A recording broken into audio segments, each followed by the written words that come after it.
The security guard stopped a billionaire's car. What happened next shocked everyone. The black luxury car did not slow down. Its engine purred like it owned the road, like nothing and no one could stand in its way. But I stepped forward anyway. I raised my hand. Stop. The driver slammed the brakes. Dust rose around my boots as the car jerked to a halt just inches from me. Behind the tinted glass sat a man powerful enough to erase lives with a phone call. The African billionaire. And I, a female security guard, underpaid, unseen, replaceable, had just blocked his path. People screamed. "Are you mad?" Someone shouted behind me. The car door swung open violently. The billionaire stepped out. Tall. Expensive suit. Eyes sharp with entitlement. "Who hired you?" he barked. "Do you know who I am?" I didn't flinch. "I know the rules," I said calmly. "No entry without clearance." He laughed. A cruel, effortless laugh. "You guards think rules apply to me?" He took a step closer. I smelled his cologne, rich, confident, careless. "I could buy this company," he said. "I could buy you." My hands trembled, but my voice didn't. "Then by permission," I replied. "Until then, no entry." The gate stayed closed. Silence fell. Phones came out. Workers gathered. A poor woman standing in front of power. The billionaire's smile disappeared. "You will regret this," he said. Something inside me stirred. I had heard those words before. "My name is Zainabu Okoye. I became a security guard because life didn't give me choices, it gave me survival. Night shifts. Long hours. Little respect. Men laughed when they saw me in uniform. A woman guarding gates? What can she stop?" They never asked what I had already survived. That morning, I was assigned to the executive gate. No one told me a billionaire was coming. But rules were rules. And rules were the only thing that had ever protected people like me. The billionaire snapped his fingers. "Open the gate," he ordered the supervisor who came running. The supervisor looked at me nervously. "She's new," he stammered. "I'll handle it." He leaned close to me and whispered angrily, "Open it now or you're fired." I looked at the billionaire. Then back at the supervisor. "Fire me," I said quietly. "The rules are written." The supervisor froze. The crowd gasped. The billionaire stared at me like he was seeing something unnatural. "Interesting," he said slowly. "What's your name?" "Zainabu." "Last name?" "Okoye." Something flickered in his eyes. Just for a second. Then it vanished. "Open the gate," he repeated. "This ends now." I shook my head. And that was when he did something that shocked everyone. He smiled. Not mockery. Curiosity. "You're enjoying this," he said. "No," I replied. "I'm surviving it." The billionaire turned to his driver. "Wait." Then he turned back to me. "Tell me," he said, "what happens if you let me in and I shouldn't be there?" I answered honestly. "I lose my job. And if you stop me, I might lose more." The billionaire studied my face. "You're afraid," he said. "Yes." "Then why stand here?" I swallowed. "Because fear never paid my rent," I said. "But integrity lets me sleep." The air shifted. The crowd felt it. The billionaire stepped back. "Open the gate," he said suddenly. The supervisor rushed to comply. "Not for me," the billionaire added. Everyone froze. He looked at me. "You stopped the wrong car," he said calmly. My heart dropped. Then he finished the sentence. "But for the right reason." The gate remained closed. And that was when I realized. This was no longer about a gate. This was about a past he didn't want remembered. Backhand index pointing eyed. If you enjoy powerful, suspenseful African stories like this, don't forget to like the video, subscribe to the channel, and turn on notifications. These stories only get deeper from here. The billionaire did not get back into his car. That alone told everyone something was wrong. He stood there, staring at me as if my face was trying to remind him of something he had buried long ago. The crowd waited. The supervisor sweated. The gate stayed closed. "Okoye," he repeated slowly. "Say it again." "Zainabu Okoye," I said. His jaw tightened. "Where are you from?" he asked. "Onitsha," I replied. The billionaire's eyes darkened. The supervisor laughed nervously. "Sir, it's a common name." "Enough," the billionaire snapped. He stepped closer, lowering his voice so only I could hear. Your father, he said carefully, did he ever work in security? My chest tightened. He worked wherever he could, I answered. Until he disappeared. The billionaire inhaled sharply. Disappeared. Not died. Disappeared. That word hit him like a slap. When, he asked. 15 years ago. The billionaire turned away, rubbing his face. People whispered. Phones recorded. Power was losing its balance. He turned back to me. Open the gate, he said softly. I hesitated. Not because I was afraid, but because something felt unfinished. You didn't answer my question, I said. He studied me with something close to respect. What question? Why does my name bother you? Silence. Then he said, because I once knew a man named Musa Okoye. My heart stopped. That was my father. The supervisor gasped. I felt the ground slip beneath my feet. What do you know about him? I demanded. The billionaire looked around. Clear the gate, he ordered. Everyone. Reluctantly, people backed away. The billionaire gestured toward the side of the road. Walk with me. I followed, my legs shaking. I didn't think he had family, the billionaire said quietly. He never talked about it. He talked about honesty, I replied bitterly. About doing the right thing even when it hurts. The billionaire stopped walking. Yes, he said. That sounds like him. I clenched my fists. Then you know why he disappeared. I said. The billionaire looked at me. I know why he was silenced. My ears rang. What do you mean? He didn't answer immediately. Instead, he said, your father saved my life. I laughed once, sharp, disbelieving. My father guarded gates, I said. Not billionaires. He guarded truth, the billionaire replied. And that's more dangerous. He leaned against the car, his voice low. There was a shipment, he said. Illegal. Dangerous. Hidden under company logistics. My heart raced. Your father was assigned to that night shift. I felt sick. He reported it, the billionaire continued. Refused to look away. Like always, I whispered. They offered him money, the billionaire said. He refused. I closed my eyes. They threatened him, he went on. He still refused. My hands trembled. And then? I asked. The billionaire swallowed. Then he came to me. I snapped my eyes open. You? I said. Yes, he admitted. I was on the board. Powerful, but afraid. Anger burned through me. So you let them take him, I said. I tried to protect him, he replied quietly. But power moves faster than good intentions. My chest hurt. He disappeared the next day, I said. No body. No answers. Just silence. The billionaire nodded. They buried the case, he said. Paid people off. Erased records. I stared at him. And you became richer, I said. He didn't deny it. I lived with it, he said. Every day. A long silence stretched between us. Finally, I said, so what now? The billionaire looked at me, really looked. You stopped my car today, he said. Exactly like your father once stopped a truck carrying poison. I swallowed. He stood where he wasn't supposed to stand. The billionaire continued. Just like you. Something clicked.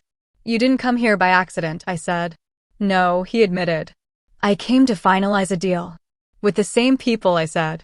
Yes. My heart pounded. And now? I asked. The billionaire straightened. Now the gate stays closed, he said.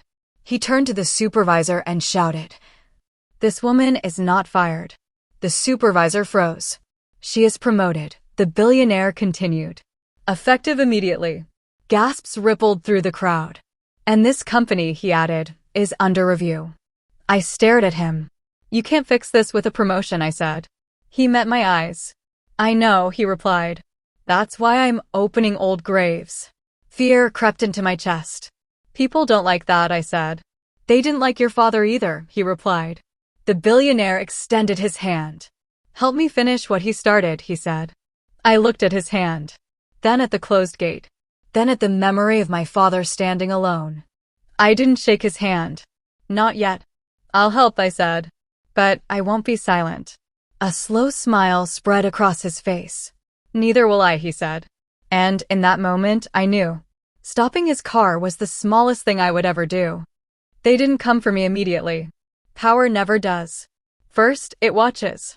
The day after the billionaire promoted me, The atmosphere at the company changed. Smiles became tight. Conversations stopped when I entered a room. Men who had never learned my name now said it too often, too carefully. Zainabu. Zainabu. Like saying it enough times might turn me into something manageable. The billionaire kept his promise. He ordered an internal review. That was when the fear started. Files disappeared. Emails went unanswered. Meetings were postponed. I was moved from the gate to an office near compliance. A windowless room. Clean. Quiet. Dangerously quiet. You should be careful, one of the senior guards whispered as he passed me. Big people are angry. I smiled. They always are, I said. Inside, my hands were shaking. 2 nights later, the first message came. A plain envelope slipped under my door at home. Inside was a single photo. My father, standing at a gate, holding his hand up, stopping a truck. My throat closed. On the back of the photo were 3 words written in red. He didn't listen. I sat on the floor until morning. The billionaire called me at dawn. They're testing you, he said. I know, I replied. They tested him too. Silence. I can assign protection, he offered. No, I said immediately. That makes me a target. You already are, he said. I looked at the photo again. Yes, I whispered. But I won't hide. At the next board meeting, I spoke. Not loudly. Not emotionally. I spoke with facts. There are 3 logistics contracts that don't match shipment records, I said. Security logs were altered. One man laughed. Are we really listening to a guard? He sneered. The billionaire didn't respond. I did. My father listened, I said calmly. That's why you're uncomfortable. The laughter died. That afternoon, the billionaire showed me something he hadn't shared with anyone else. A locked archive. Inside were incident reports, security logs, names. My father's name appeared again and again, each time followed by the same note. Escalated. Ignored. My chest burned. They knew, I whispered. Yes, the billionaire said. And they counted on silence. I clenched my fists. They won't get it, I said. The attack came 3 days later. They accused me of falsifying records. Security escorted me out. Cameras waited. Is it true you manipulated company data? A reporter shouted. I stopped walking. I turned. I reported it, I said clearly. There's a difference. They didn't air that part. The billionaire was furious. They're forcing my hand, he said. No, I replied. They're showing theirs. I placed a folder on his desk. What's this? He asked. Everything, I said. The shipments. The payments. The night my father disappeared. He opened it. His face changed. This could collapse them, he said. And you, I replied. Are you ready? He looked up at me. For years, he said quietly, I've lived comfortably with guilt. I nodded. It's time you live uncomfortably with truth. He exhaled slowly. Prepare the press, he said. And the authorities. My heart pounded. They won't stop, I warned. They never stopped before, he said. But this time, they're not alone. That night, someone tried to break into my apartment. The lock was damaged. The door scratched. But nothing was taken. They wanted me to know they could reach me. I stood in the dark, gripping my phone, thinking of my father. He had stood alone. I would not. The next morning, I returned to the gate. Not because I was assigned there, but because I chose to stand where it all began. The same gate. The same road. I stood straight. When workers passed, some nodded, some looked afraid, some looked proud. A young woman in a cleaning uniform stopped and whispered, They say you don't move. I smiled. They say that because they want you to believe you can't. She nodded and walked on taller. At noon, a black SUV approached. Different plates. Different men. Same arrogance. They slowed, expecting the gate to open automatically. I stepped forward. I raised my hand. Stop. The window rolled down. A man leaned out. You again, he scoffed. Do you know what you're standing in front of? Yes, I said calmly. Power. He laughed. I shook my head. No, I said. A test. The gate stayed closed. And far away, sirens began to rise. Because this time, power was finally being watched. The sirens were not meant for me. I knew that the moment the black SUV reversed too quickly and disappeared down the road. Within minutes, police vehicles arrived, not shouting, not rushing, but precise. Calculated. Like people who already knew where to go. Workers gathered behind the barricades. Phones rose into the air again. The gate that once meant nothing had become a stage. An officer approached me. Madam Zainabu Okoye? Yes, I replied. You're requested inside, he said, lowering his voice. By the anti-corruption unit. Requested. Not arrested. That single word sent a wave through the crowd. Inside the building, chaos waited. Executives argued. Lawyers whispered. Men who once ignored me now avoided my eyes like I carried a contagious truth. The billionaire stood at the center of it all, calm, controlled, dangerous. They've agreed to cooperate, he said quietly as I joined him. Some of them. And the others? I asked. They're trying to run, he replied. Running always looks like guilt. The press conference happened that afternoon. Live. Unfiltered. No prepared speeches. The billionaire stepped forward. For years, he began. This company benefited from silence. Cameras flashed. Today, he continued. We end that silence. He gestured to the screen behind him. Documents appeared. Shipment logs. Altered security reports.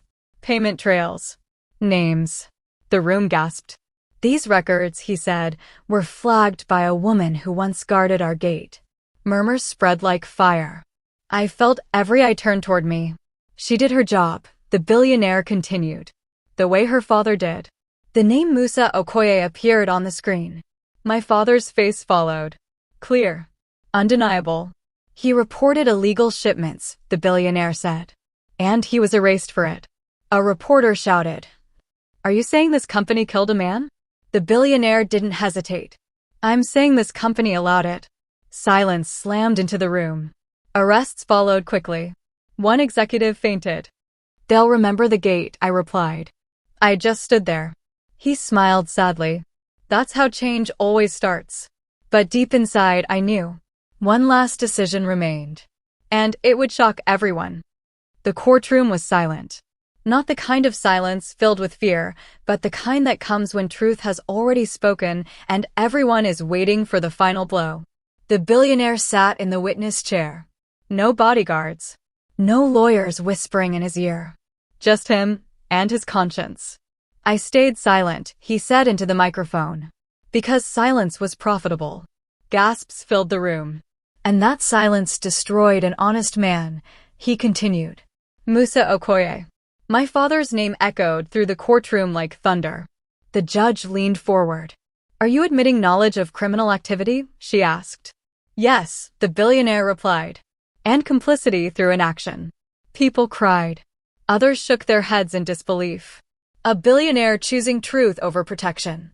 The verdicts came fast. Executives were sentenced. Officials were exposed. Assets were frozen.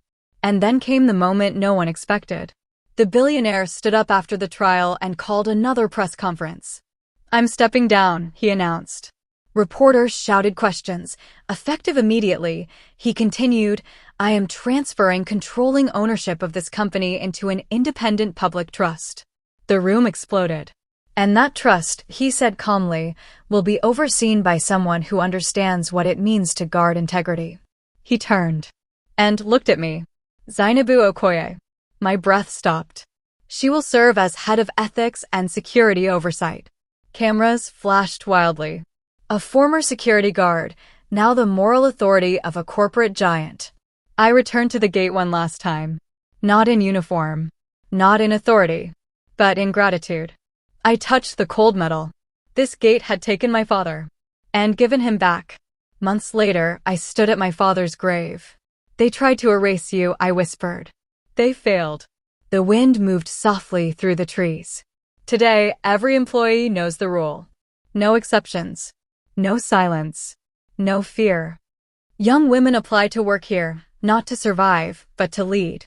And when powerful cars approach the gate, they slow down. Because they remember. I raised my hand once. And the world finally stopped.